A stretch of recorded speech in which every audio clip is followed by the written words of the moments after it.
Jean-René Rodrigue. Continuons ensemble le deuxième volet de l'exercice sur les relations d'esquisse.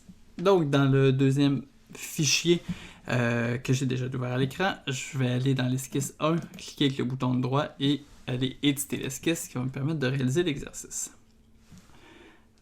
Donc, on va ajouter les relations d'esquisse qui sont demandées aux entités, aux lignes, aux cercles, aux arcs qui sont déjà dessinés dans chacune des boîtes. Donc, dans la première, il nous demande d'ajouter une relation de tangence entre les trois cercles qui sont dessinés là.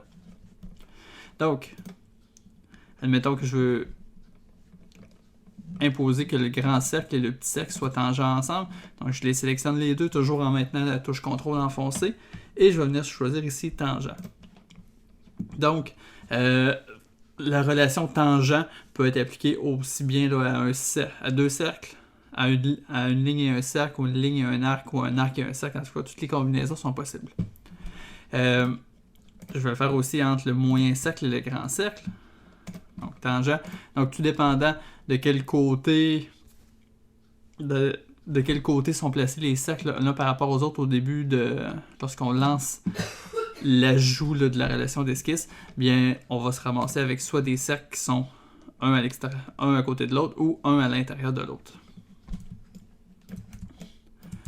Deuxième petit exercice.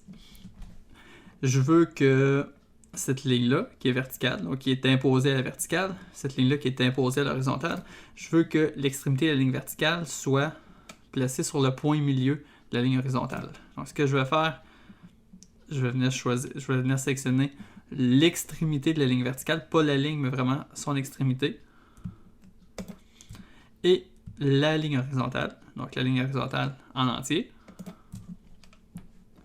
Et dans les choix ici, je vais avoir soit coïncident ou point milieu. Coïncident va s'assurer que le bout de la ligne verticale est toujours attaché à la ligne horizontale. Mais moi, ce que je veux, c'est vraiment point milieu.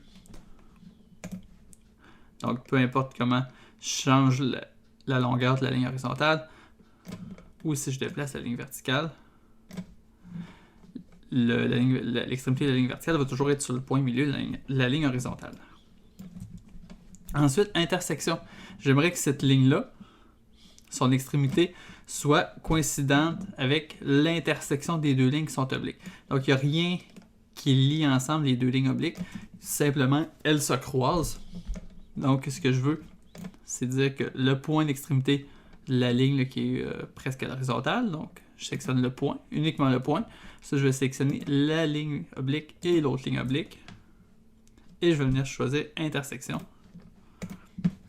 Donc, peu importe comment je déplace ou je déforme l'une des lignes, l'extrémité de la ligne de gauche va toujours rester attachée sur l'intersection des deux autres lignes obliques. Le quatrième, coïncident, donc il fait un peu la même chose que le point milieu. Donc, je veux que l'extrémité de la ligne ici soit toujours attachée à la ligne horizontale. Donc, je sélectionne le point, je maintiens CTRL enfoncé, je sélectionne la ligne horizontale et je sélectionne coïncident. Donc, il n'est pas attaché au point milieu de la ligne horizontale, mais elle va toujours être soit coïncident avec la ligne, soit coïncident avec le prolongement de la ligne. Ensuite, je veux imposer que la longueur de cette ligne-là soit la même longueur que la longueur de l'arc. Donc, la même mesure que la longueur de l'arc. Je vais sélectionner l'arc et la petite ligne. Et je vais venir cliquer sur longueur de courbe égale. Donc, qu'est-ce qui va arriver si je modifie donc, la longueur de la ligne? Donc, je vais tricher un petit peu pour... je vais venir l'accrocher ici. Donc, si je modifie la longueur de ma ligne, bien, la longueur de mon arc va être modifiée. Et vice-versa, si je venais changer la longueur de mon arc, la longueur de la ligne va s'ajuster automatiquement. Et on peut faire la même chose avec le deuxième. Longueur de courbe égale. Donc, si, même chose, je vais venir accrocher mon arc ici. Donc, si j'étire mon arc pour l'allonger ou pour le raccourcir, mais la ligne avec lequel il est associé va aussi changer de longueur. Le suivant, on veut imposer une géométrie qui serait symétrique. Donc, c'est pas rare que dans une esquisse, on ait un dessin là, donc, qui est répété là, selon un axe de symétrie. Donc, ça peut nous permettre de sauver du temps. J'attire votre attention sur la ligne verticale qui va nous servir d'axe de symétrie. Si je m'attarde à sa composition, c'est pas une ligne continue comme les autres lignes. C'est une ligne d'axe. Donc, on voit un trait long, un trait court, un trait long, un trait court qui sont alternés comme ça. Donc, si je clique sur cette ligne-là et que je m'en viens à gauche dans la fenêtre de propriété de la ligne qui vient de s'ouvrir, je regarde un petit peu plus bas dans Options, la case pour la construction est cochée. Si je la décoche, ça devient une ligne continue, qui est une ligne entre guillemets qu'on pourrait appeler normale. Et si je la coche, elle devient une ligne qu'on appelle dans SolidWorks une ligne de construction. Et cette ligne-là va être nécessaire là, pour faire la symétrie. Donc, je vous invite à aller dans l'onglet Esquisse. On va aller cliquer sur Entité symétrique. Donc, le chemin est un petit peu différent que les autres relations d'esquisse.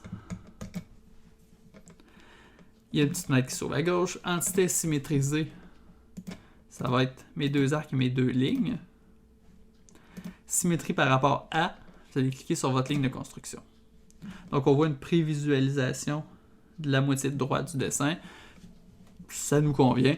Donc, on va cliquer sur le crochet vert pour accepter les modifications. Donc, maintenant, sur chacun des éléments, il y a un petit symbole symétrique qui s'est ajouté. Symétrique ici, ici, ici, ici. Donc, si on déplace, on déforme la moitié de gauche ou la moitié de droite. Le dessin là, il est bel et bien symétrique par rapport à notre ligne de construction. Et le dernier, égal, donc on a fait égal entre une ligne et un arc. On peut aussi dire égal entre deux lignes ou entre trois lignes. Donc pour mon exemple, je vais sélectionner mes trois lignes. Je vais venir cliquer sur égal. Et à partir de maintenant, si je change, je vais venir accrocher ma ligne ici sur la ligne horizontale. Donc si je change la longueur d'une des lignes, n'importe laquelle, encore là, je vais venir m'accrocher ici. Les autres lignes vont être allongées ou raccourcies en conséquence, elles aussi. Donc, ça complète l'exercice. C'est maintenant à votre tour de tenter de le réaliser.